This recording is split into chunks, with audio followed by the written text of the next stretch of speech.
welcome back, everyone, to We Talk. We Talk. I switched it up a little bit. You did switch it up a little Yeah. bit. You know what? We should have had CeCe also sing We We should Talk. have had her sing We Talk.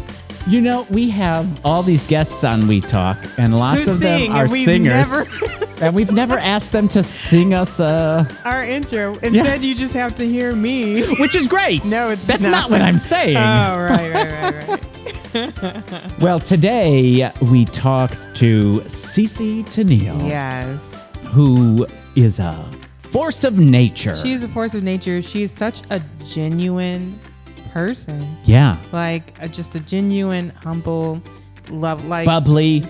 So many Yeah. descriptive words. So many descriptive words. that are positive. Yeah, I mean, it's like truly, it was so much fun from before we even turned on. Like, as soon as we met, it's just like you're sitting here with a friend. Yes, Right? absolutely. That's what it felt like. So it Her, was nice. she really goes in and behind why she does it, Yes. and she used the word opportunity. Yeah. I feel that she feels a sense of obligation. I'm going to up the ante there. Yeah, I think she'd probably see that obligation and opportunity as the same thing, where it's like, because that opportunity is there, Yeah. she is now obligated to use that Yeah. and to use that gift and to be a blessing. To make people's lives better. Yeah. To make them forget. Yeah. To make them, To make them be in a moment where they're able to enjoy themselves. Yeah. Yeah. And her journey. Sometimes we get artists in here and they talk about how, they started and, they started in their teens and they went from this group to that group to Right. this group and now they're with, performing here. That's not necessarily always the case, and it wasn't here. One of my favorite parts is hearing how people got started, because we have heard so many different interesting stories where you're like, oh, the reasons why they got into it, or, why they didn't go into it. I feel like we've heard a couple of different things before. And so listen out for that part. That was very interesting to me. Yeah. And if you are coming to see the show tonight at the Batavia Fine Arts Center, she did allude to the fact that her mother was a performer, and we would find out more about who her mother is tonight at the show. Teaser. So there's a teaser for you. Look for that little nugget of joy and information when you're at the show tonight. Yes. Ladies and gentlemen, this interview with CeCe Teneal was uplifting, joyful. I feel like I can move forward in my day with a smile on my face a little bit differently. Aww. So I loved that interview. Yeah, it was good. You can see the show live on September 15th at the Batavia Fine Arts Center. Come on out. You can also live stream the performance from home. Stay on in. At 7:30 on September 15th. Or you can also watch it on demand after the performance is over. So you're many listening to this options. and you're like, I got to hear that person sing. I got to see that show. You still can. You can watch that show. Well, ladies and gentlemen, thank you for joining us while we talk to CeCe Teneal.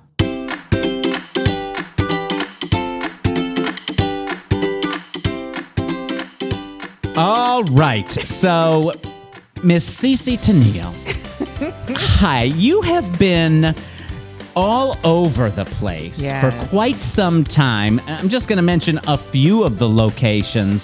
So Jacksonville and Seattle and New York and Georgia and Virginia, Ohio, not to mention some cruise boats. Yeah, I like love Italy. me some cruise. Yes, Greece, Iceland, Oh my Alaska. gosh. Yes. So much fun. So of all the places you've been, what do you love the most about traveling and seeing audiences of different walks of different- life? Yeah. It's actually that. It's Yeah. that. It is being able to use music, right, to transcend generations, cultural barriers, languages, socioeconomic classes. Yes. Like that is the most gratifying thing of it all, is to see this melting pot of people in a room, right? Yes.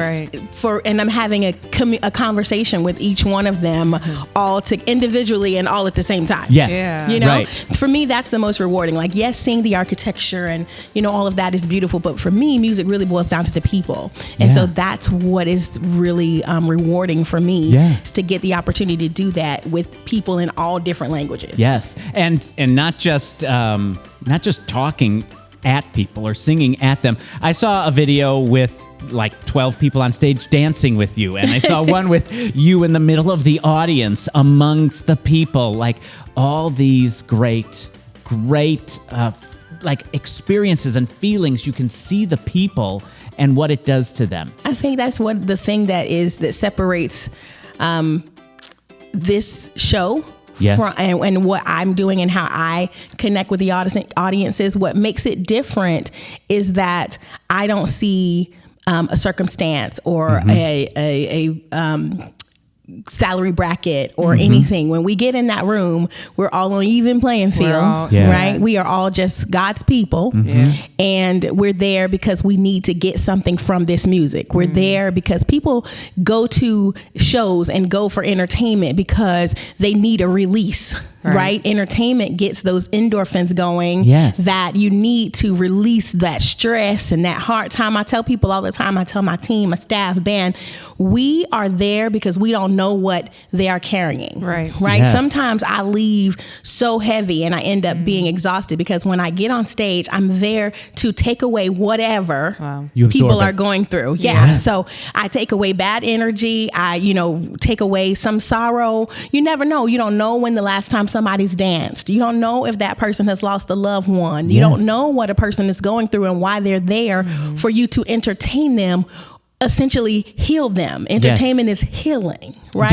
And so the moment that entertainers get out of their own way and realize that you are there because you are to provide healing, you've been given an opportunity to provide healing, then we recognize what our true purpose is and you can really reach the people. Yes. I think that's very interesting how you say it's an opportunity. And, people are given different gifts in the world, right? Everyone. Yeah, go ahead. I'm sorry. Jenna. It's so funny you say that. I was just listening to this book earlier. It's like a children's book. And one of the things that children's books a lot of time have they're great lessons in they them. Do. Right? And I sometimes think that adults should go back and read children's books. They really should. To remind us how to be a human being again. Right. Well, and in this book, there's this kid from Somalia, and he basically keeps saying, like, when God gives you a gift, use it. And that really just like everything you're talking about right now, it's like you've got this gift, and it's like you're not just going to use it for yourself, but you're there for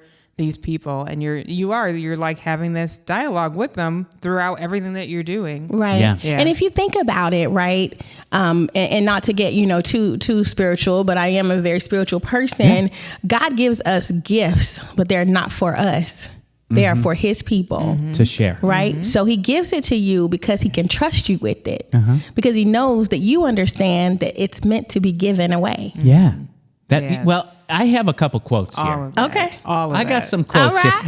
Let's be honest. Let's be honest. You're probably going to recognize the quotes. They might be from you. They might be things you've said. Well, at least you know I'm a real person, right? But this just brought this quote out for me. Changing lives with this microphone. That's something you said. Another thing you've said is get up, get started, smile while doing it, don't look back. You got this. Yeah. And the stage equals my happy place. Yeah, it is my happy place because it gives me the opportunity, and that's my word, the opportunity, right?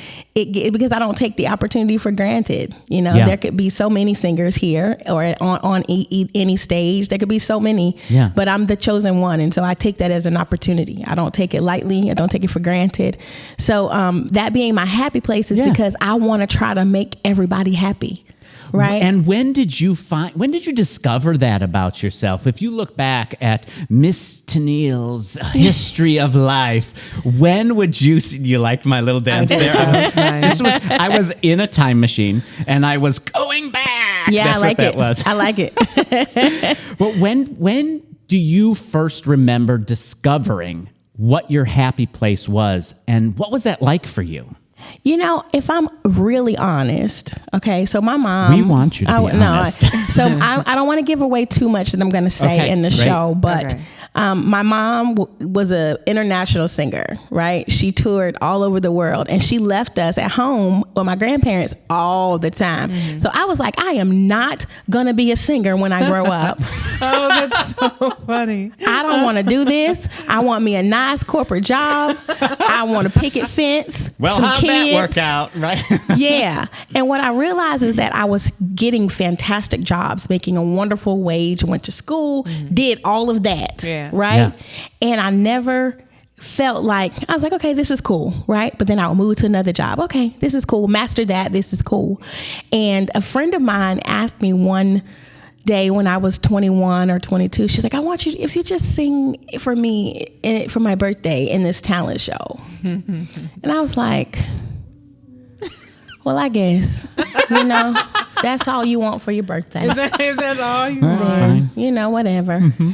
And I did it. And it was unbelievable because I started telling my partner at the time, I was like, something's wrong. Something's going on with this music thing. Like, I probably need to, I'm going to go sing at a couple of open mics. Oh, wait a minute. Oh, I'm waking up happy now. Oh. Wow. People are responding. A change in you as you're doing this. It's like it woke something up in me that I had like pushed so far down. And if I think back to like when I was in church and singing in the choir, I think I did feel really, really good doing that. Yeah. But I associated music with being away from my mom. Right. Right. And so I just realized I did not want that to be what I wanted to do to my own children. Right. Yeah. Right. And we turned out fine, but I was just being a little girl. Just, you know what I mean? Like you want your mama, right? So it was an evolution. Mm-hmm. And then once I started really traveling all over the world and really becoming as self-aware as possible and recognizing where true self-love and happiness came from, I realized that what I was here for. I was here to be a beacon of light for people that don't know how to find the light. Yes. And use music to be the guiding light. Yeah. So what is it about this particular type of music, right? So you are performing in a show called Portrait of Aretha. So what is it? What calls you, or as an artist, what tapped you to say, this is what I want to do a show about this? So growing up, my mom will always play, and my grandma will always play Aretha's 30 greatest hits. And I could sing it, the CD from the first song to the last one. And so I was singing along with that growing up. So I think that I started headlining at B.B. King's Blues Club, and I sang a lot of Aretha songs. And so people would always say, you sound so good singing those songs. I've never heard anybody even do it justice, So I finally just was like, I talked to my musical director. I said, I think I want to do a tribute show. We'll just do it as a one-off. But I think that it would be, there you are, making your own plans, one-off. Yeah. Right? So we rented out. You don't get to decide that, right? So we rented out the theater, and we sold the theater out. I'm like, okay. Like, I had these these really okay, what's happening here moments all the time, right? It kind of happened when I started booking so many of these, like nationally and internationally. It's like, okay, wait, what's happening here? What's going on?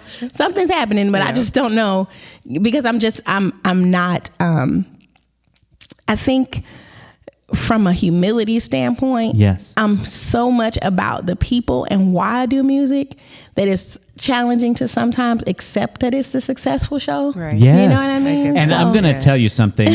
I can tell that you're a humble person from before we even spoke to one another, right? We get things when we do shows, we get riders and different things from an artist of things they need to help make the show great for them, right? And it's usually, this is it, here's the list. Do you know, in front of the list of things that might be needed, which is very small, it says, Miss Teneal would like, if it's possible, and you find it that you are able to. It's just even phrased in such a kind, nice way. Like you don't. I don't want to put you out to have to get some. Don't go out of your way. Yeah, that's right. No. I mean, we can tell all of those things and the joy that comes out of all of your pictures. I love this picture. Yes, we've got more too. I've got more. We'll have the producer put some up on when we edit this. But it is. You can feel the joy and the sincerity come out of you before you even meet you. Wow. Well, I've had a lot. I've had a whole lot, and I've had a very little. And I recognize that we all go through different phases in life. Yeah. Sometimes we're up, sometimes we're down. Well, and I think that just kind of connected to what you were saying earlier about, like you're there for the people because you don't know what people are going through. Yeah. And it's like when you've been through, you're able to kind of be there in that space with other people. Yeah. And I think one of the things that I really, really love and I harp on my team, and I have a very loyal team. They've been with me for, most of them for upwards of 10 years, right? What I say is that if for 90 minutes, 90. Yeah. 90, plus the intermission if you want to. Yeah. But sure. For 90 minutes, if I can make the person with cancer feel well, if I can make the lady that just had a miscarriage, smile. Yeah. If I can make that couple get a little closer and hold hands for 90 minutes, I can bring them that kind of joy and peace. Yeah. I have to leave me at the threshold of the stage. Yeah. Because for 90 minutes, my job is every person, whether it's 5 people or 5,000, they are my assignment for those next 90 minutes. And I can't afford to not give them 110% of me because it's only 90 minutes. It's 90 minutes of my life, but it's 90 minutes of theirs that could change their trajectory and their mindset and perception on life. Yes, you have a finite amount of time that you are existing in a space with another person, and all the eyes are on you, and you've got that finite amount of time to change them. And I truly believe art changes people. It gets in your bones, it gets in your soul, in your mind, makes you question and think and love. How much do we need love in our world? You know what I mean? And the thing is, it's not even like just for that 90 minutes, because I was just thinking about my parents and I were just at a show recently. And like, I cannot tell you how many times after that we just were like, wow. Like, do you remember this moment? And it wasn't just like, wow, these people were amazing, but it's like how it made us feel, right? Like how it, like where it took us. And even the fact that we were able to all be together, to like enjoy that. Yeah. So it's like, it's so much more, which a lot of people tell me that the show's a roller coaster. That it's a roller coaster because you start at one point and you're like, okay. Oh, okay. Okay. Okay. All right. Yeah. Oh, okay. Oh, okay. Like it's like, it's an emotional roller coaster. Yes. And now I look forward to seeing you that want to roller feel coaster. This. Yes. I would be interested to know. I'm going to ask you after the show. I'm going to say, were you on a roller coaster? Did you feel like you were at a theme park? Better. Good, Better, right? Good. Well, I saw a part of your show. Okay. In, a year ago now. In Toledo. Yes, in Toledo. Oh, yeah, That's okay. right. I saw part of it there. with your team and with your agents. I had 12 minutes. 12 minutes to wow him. Really? That's what we get. Yeah, that's what we get when we're booking shows. Oh, we get to wow. see these little 12-minute sections of shows. Interesting. And I didn't know that. that flame made me say, this person must perform for our audience. Yay. Our people have got to see this fire burn on stage. So I want to close out with a question for young people. Okay. What advice or what general guidance do you have to say to a young person who may see you or watch your show or listen to this podcast and have this inkling or desire inside of them to perform, or that performing is something that they feel they are called to do and they can touch someone's life in a way like you're doing? What do you have to say to them? Yeah, a lot. But if I had to narrow it down, I think I would start off by saying, Yeah. I started my journey as somebody else because I was committed to being what I thought the world wanted me to be. Right? But the moment that I embraced who I am on and off the stage and tapped into who I am, to my genuine authenticity, Yeah. that is when the world started to connect to me, right? Because people can detect when something isn't genuine. Oh, absolutely. Right? And you can't maintain a facade except for so long. Mm-hmm. And so the main thing that I would tell a person, I would tell them two things. The first thing I would say is do it. Okay? The second thing I would say is be genuine and authentic, because that's the only way you're going to be able to do it. Yeah. That would be it. That authenticity, without it, that's the biggest lie you can tell in the world. Because you're lying to yourself. Yes. And it's almost the most hurtful because it stops you from being who you could be when you think, I should be, or the world wants me to be, or the magazine covers say I should be. Well, I think that the big part about that is that you have to realize that if you aren't yourself, right, then who are you really? Right. Yeah. Right? And who wants to see somebody that's lying, right? Yeah. No one does. Yeah. No one does. Well, there is no way that you can come and see a portrait of Aretha with CeCe and not be changed for the better. Yeah. We hope that if you are coming to see the show, you will find a little bit of who you are and bring that fire to the world as well. If you would like to come, you can get tickets at the Batavia Fine Arts Center, bataviafineartscenter.org. Center is spelled CENTRE. because we're fancy. That's I right. like it fancy, honey. I like it. You can also call the box office as well. But just a fascinating conversation with you. We can't wait to see the show this evening. It'll be fun. Thank you all for joining us. And hang around after because I come out and take pictures. And you're gonna want to meet. You're gonna want to meet in person. Yeah. Thank you for joining us while we talk to CeCe Teneal.